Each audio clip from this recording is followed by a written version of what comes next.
রকম আলুর চিপস ছোট থেকে বড় সবারই খেতে ভালো লাগে, সেটা খেলা দেখতে দেখতে হোক বা সিনেমা দেখতে দেখতে হোক। স্ন্যাক্স হিসাবে কিন্তু আমরা এটাই প্রিফার করি। আর দোকান থেকে কিনে আনলে যা দেয় তাতে কিন্তু মন ভরে না। তাই একটা প্যাকেটের দামে 7 প্যাকেট চিপস বাড়িতেই বানিয়ে নিতে পারবেন। আর এর টেস্টটা হবে কিন্তু একদম দোকানের মতোই, তার গ্যারান্টি কিন্তু আমিই দিলাম। তাহলে চলুন রেসিপিটি শুরু করা যাক। আমার আজকের রেসিপি আলুর চিপস বা পটেটো চিপসের। চিপস বানানোর জন্য এখানে নিয়েছি বড় সাইজের 4টা আলু।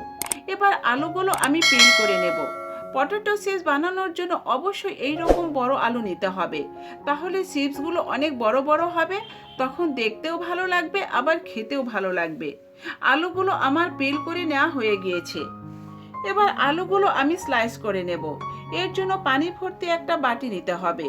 আর এই রকম পটেটো কাটার অনেকের বাড়িতেই থাকে। আমি এই কাটারের এই সাইড দিয়ে আলুগুলো স্লাইস করে নেব। আপনারা চাইলে কাটারের ওই পাশ দিয়েও পটেটো স্লাইস করে নিতে পারবেন। আর আলুগুলো কিন্তু স্লাইস করার সময় অবশ্যই এইভাবে পানির ভিতর করতে হবে, তা না হলে আলুগুলো কালো হয়ে যাবে। তখন কিন্তু আলু দেখতে ভালো লাগবে না, আবার ভাজার পর খেতেও ভালো লাগবে না। সবগুলো আলু আমি এইভাবে কেটে নিয়েছি। এবার আলুগুলো ভালো করে কয়েকবার পানি পাল্টিয়ে পাল্টিয়ে ধুয়ে নেব। আলুগুলো ধুয়ে নিয়েছি। এবার এগুলো এভাবে কিছুক্ষণ পানিতে ভিজিয়ে রেখে তারপর পানি ঝরিয়ে নেব। অন্যদিকে একটা পাত্রে চুলায় পানি বসিয়ে দিয়েছিলাম, পানিতে বলক চলে এসেছে। এখন পানি ঝরিয়ে নেওয়া আলুগুলো এর ভিতর দিয়ে দেব।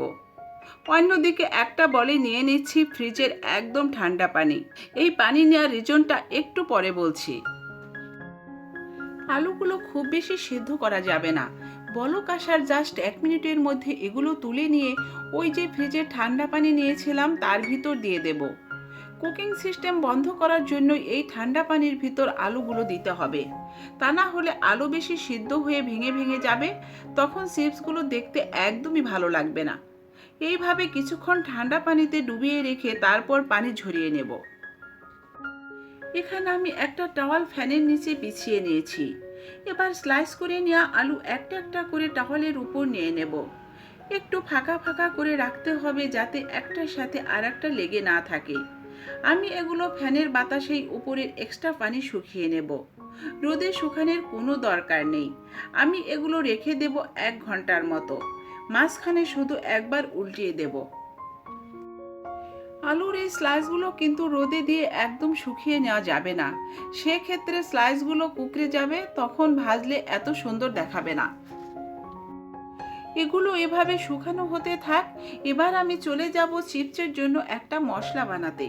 চিপসের মশলা বানানোর জন্য একটা মিক্সিং জারে নিয়ে নিচ্ছি 2 চা চামচ কাশ্মীরি লঙ্কার গুঁড়া, 1/2 চা চামচ রেগুলার লবণ, 1 চা চামচ পাউডার সুগার বা গুঁড়া করা চিনি, অ্যাড করব 1 চা চামচ বিট লবণ, চাট মশলা অ্যাড করব 1 চা চামচ।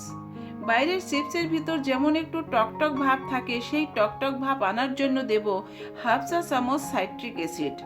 এবার ঢাকনা আটকে এগুলো ভালোভাবে গুঁড়ো করে নেব। মশলা আমি এইভাবে গুঁড়া করে নিয়েছি। এবার একটা বাটিতে নিয়ে নিচ্ছি। যে পরিমাণ মশলা আমি এখানে বানিয়েছি সবটুকু কিন্তু আমার এখন লাগবে না। যেটুকু বেঁচে যাবে সেটা আবার পরবর্তীতে চিপস বানালে সেটাতে ব্যবহার করতে পারবো। 1 ঘন্টা পর আমি এগুলো একটা বাটিতে উঠিয়ে নিয়েছি। দেখুন আলুগুলো উপর থেকে পানি এত সুন্দরভাবে শুকিয়ে গিয়েছে যে আমি হাত দিয়ে ওঠানোর পরেও কিন্তু হাতে আমার কোনো পানি লাগছে না। এখন এগুলো ভেজে নেওয়ার পালা। এর জন্য একটা পাত্রে নিয়ে নিচ্ছি পর্যাপ্ত পরিমাণ সাদা তেল। তেল গরম হয়েছে কিনা বোঝার জন্য প্রথমে তেলে একটা আলুর স্লাইস দিয়ে দেখছি। তেলে দেওয়ার পর যদি চারদিক থেকে এই রকম বাবলস বেরোতে শুরু করে এবং স্লাইসটা যদি এইভাবে তেলের উপর ভেসে ওঠে, তাহলে বুঝতে হবে তেল গরম হয়ে গিয়েছে। এবার এখান থেকে বেশ কয়েকটা একসাথে নিয়ে তেলে দিয়ে দেব। এবার একটু সময় নিয়ে এগুলো ভেজে নিতে হবে। এই সময় জালটা থাকবে মিডিয়ামে। ও আরেকটা কথা, আমি যখন আলু একটু ভাপিয়ে নিয়েছি তখন কিন্তু পানিতে কোনো লবণ ব্যবহার করিনি। এর কারণ হচ্ছে লবণ দিয়ে ভাপিয়ে নিলে আমি যদি এগুলো ভাজি তাহলে প্রথমে ভাজাটা মুচমুচে হবে ঠিকই, কিন্তু কিছুক্ষণ রেখে দিলে তখন আর মুচমুচে ভাবটা থাকবে না। তাই এই দিকটা অবশ্যই লক্ষ্য রাখতে হবে।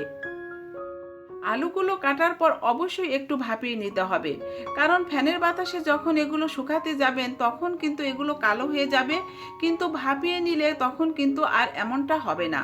ভাজতে ভাজতে যখন দেখা যাবে বাবলসগুলো আর বের হচ্ছে না এবং চিপসের কালারও চেঞ্জ হয়ে এসেছে, তখন এগুলো তেল থেকে উঠিয়ে নেব। উঠিয়ে প্লেটে বিছিয়ে রাখা টিস্যুর ওপর রেখে দেব। তারপর হাত দিয়ে একটু ছড়িয়ে রাখবো যাতে করে এক্সট্রা তেল টিস্যু পেপার ছোপ করে নেয়।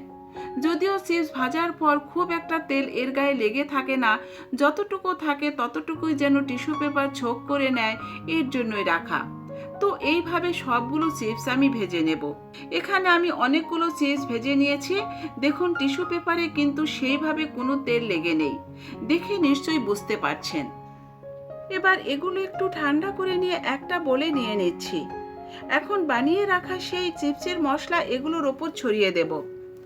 তারপর বোলটা ঝাঁকিয়ে ঝাঁকিয়ে মশলার সাথে মিশিয়ে নিলেই তৈরি হয়ে যাবে একদম দোকানের মতো দারুণ মজার চিপস। তাই আমার অনুরোধ থাকবে, বাচ্চাদের বাইরের চিপস কিনে না দিয়ে ঘরেই তৈরি করে নিন একদম দোকানের মতোই পারফেক্ট পটেটো চিপস। ভিডিওটি ভালো লাগলে লাইক, শেয়ার ও সাবস্ক্রাইব করতে ভুলবেন না। আবারও দেখা হবে অন্য কোনো মুখরোচক খাবারের ভিডিও নিয়ে। আপনারা সবাই অনেক বেশি ভালো থাকবেন। আল্লাহ হাফেজ।